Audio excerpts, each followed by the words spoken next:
Would you like a quiet farm life? Growing crops, slaughtering monsters, visiting towns, making friends, seasons of death that kill everything? Well, this world of striking dichotomy has it all. Get ready to dive into Harvestella. As always, I'm Stats and welcome, you glorious gamers. This game is a recent effort by developer Livewire and is published by Square Enix. It was released on November 4th for the PC and the Switch. So far. And yes, before you ask, this game does contain nuts. Specifically, the Princess Chestnut, as well as the maybe not a nut Makoko.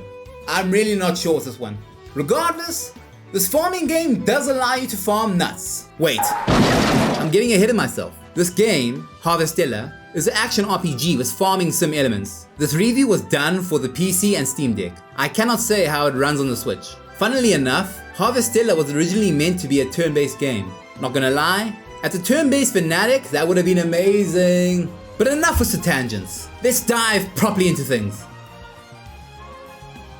In this world, there are 4 crystals. Once more with Square Enix and crystals. These crystals ensure the 4 seasons, at least in the player's hometown. Other towns that are closer to individual crystals experience only the season that the crystal governs. These 4 crystals are known as a Seas Light.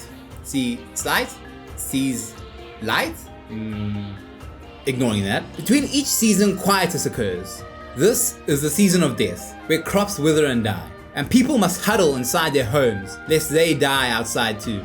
The season of death is getting longer each year. Could this lead to eternal quietus? Not if the protagonist has anything to say about it. Eventually, when you get to it. This game's story does try to instill a sense of urgency in you that does not mesh with the mechanics of the game. Let's say you have to urgently complete a dungeon.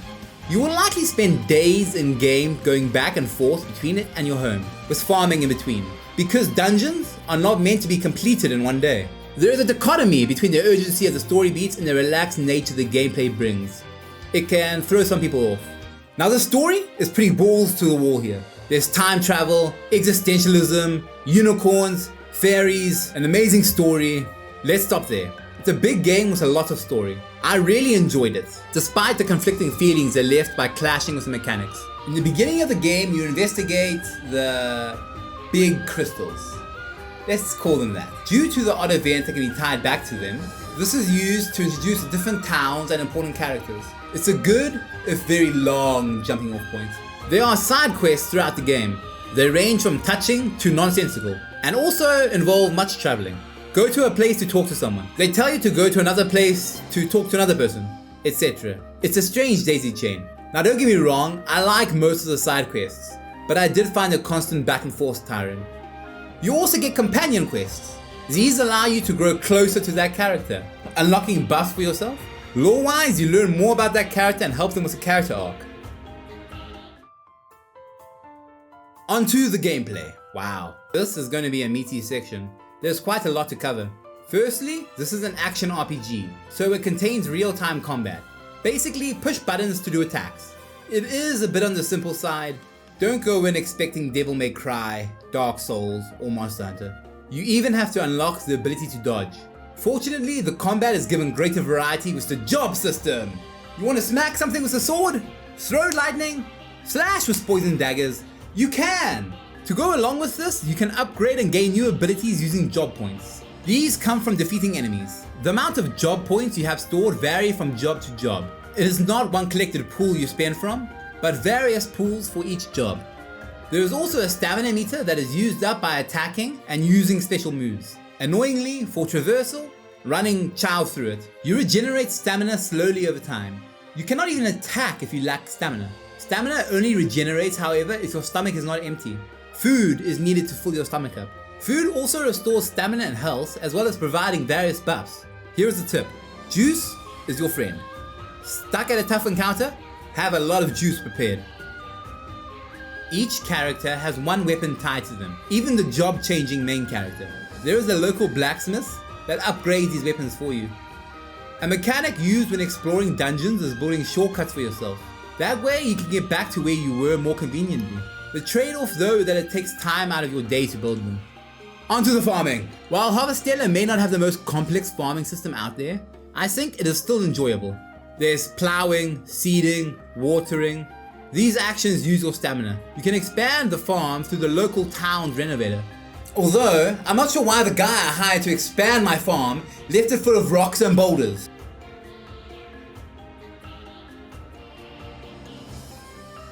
You can also unlock processors, which as the name implies, processes items.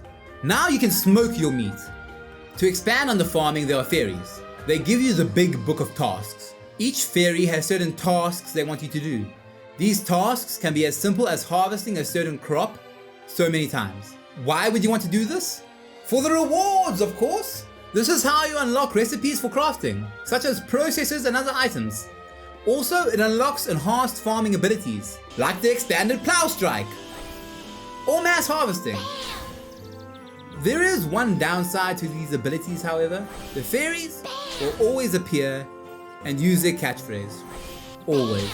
Shut up, you stupid fairy! Bye bye. Welcome home. Bye bye. Welcome home. Bye bye. What is the ability to farm without the ability to cook? Especially when food plays such an important role. When you begin the game, you lack the ability to cook until you have renovated your kitchen. But once you do, it is a game changer. Food on demand! Various ingredients are used to cook meals. There are inns in each town that will request new meal plans from you, requiring you to bring them various meals for rewards. And a lot of money. Excellent way to earn money for innovations and seeds. At the end of each season, there is Quietus, where your crops wither and die. Here's a small tip. Don't listen when you are told to stay inside during Quietus. Maybe you should investigate the well on your farm. There is also a semi-fast travel system. I say semi because it won't take you to different locations across the world. Instead, it allows you to travel around the location you're in. So you can teleport around your farm, dungeons, and towns using, you guessed it, crystals. They are called Motus Monolite. Traveling to spots further into the dungeon using them is a big time saver, especially since just getting to some dungeons through the overworld can take multiple in-game hours. To alleviate the time it takes to cross the world map, because of course it uses your time to travel, you get mounts! How cute! And yes, you can pet it.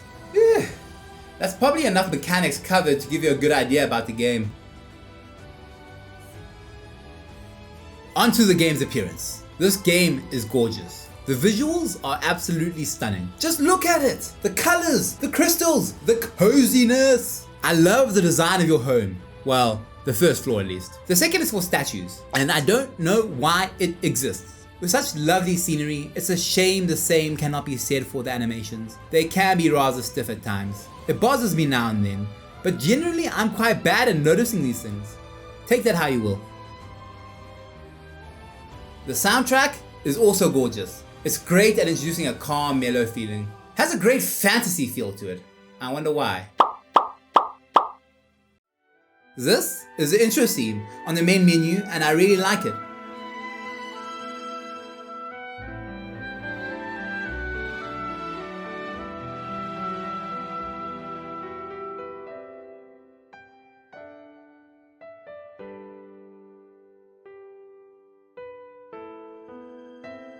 A new segment to these reviews I am adding is the SteamDeck section, covering verified status, performance, and battery lives on the games I review. Harvestella is listed as playable on the Steam Deck. This is because it needs to use the system's onboard keyboard, summoning it from the bowels of the operating system. If you set it to 40 frames per second and at the standard settings it gives you, it plays very well. The frames rarely, if ever, dipped, and when they did, I didn't really notice. You can expect roughly 4 hours of playtime on these settings. Harvestella is a game I enjoyed my time with. I do not regret playing it at all. It's immersive, moving, and cozy. I would say it's a great game. However, it's a macadamia nut. The most expensive kind of nut. That's right. While it's good, it's also the price of a AAA game. While it's fun and may look nice, it does not have the quality one usually expects from a game that price. So this is one nut I would say to get on a sale. If you are still here and you found this video helpful, entertaining, or just good, please consider liking and subscribing. It will really help me out. Thank you for watching.